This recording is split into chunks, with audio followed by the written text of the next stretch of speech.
Poet and writer Maya Angelou has passed away at the age of 86. She died in her home, although authorities are being unclear as to what she passed away from.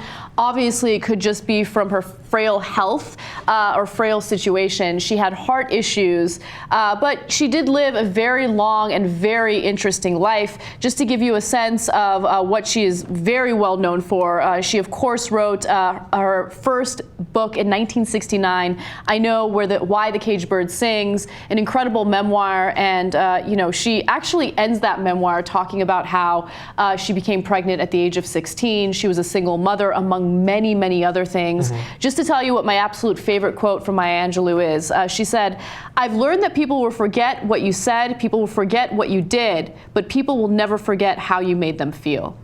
That's sad, considering.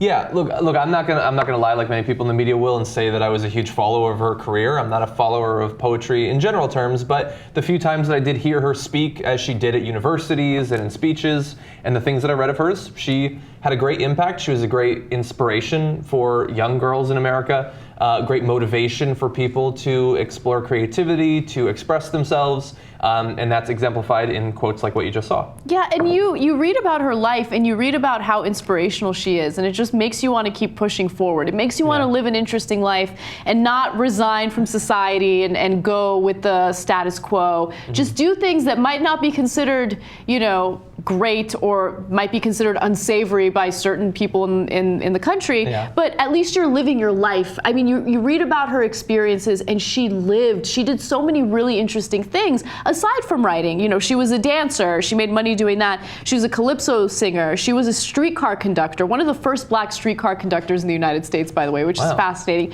She was a single mother. She was a magazine editor in Cairo at one point. She was an administrative assistant in Ghana. She was an official of the Southern Christian Leadership Conference, which of course had a lot to do with Martin Luther King Jr. and she worked with Malcolm X. She was a friend or associate of James Baldwin, the Reverend Dr. Martin Luther King Jr. and Malcolm X, and she recited a poem during Bill Clinton's inaugural address. So she did so many amazing things, and she had so much spirit. And it's always great to know that there are inspirational people out there that lived a long life, and they are legends. I see her as a legend. Yeah, she's a great example of the fact that you can live your life in service to other people, in service to the country, without necessarily having to put on a uniform or be a cop or something like that. She served in her own way by inspiring people, by helping out in important social causes like in the civil rights movement and things like that.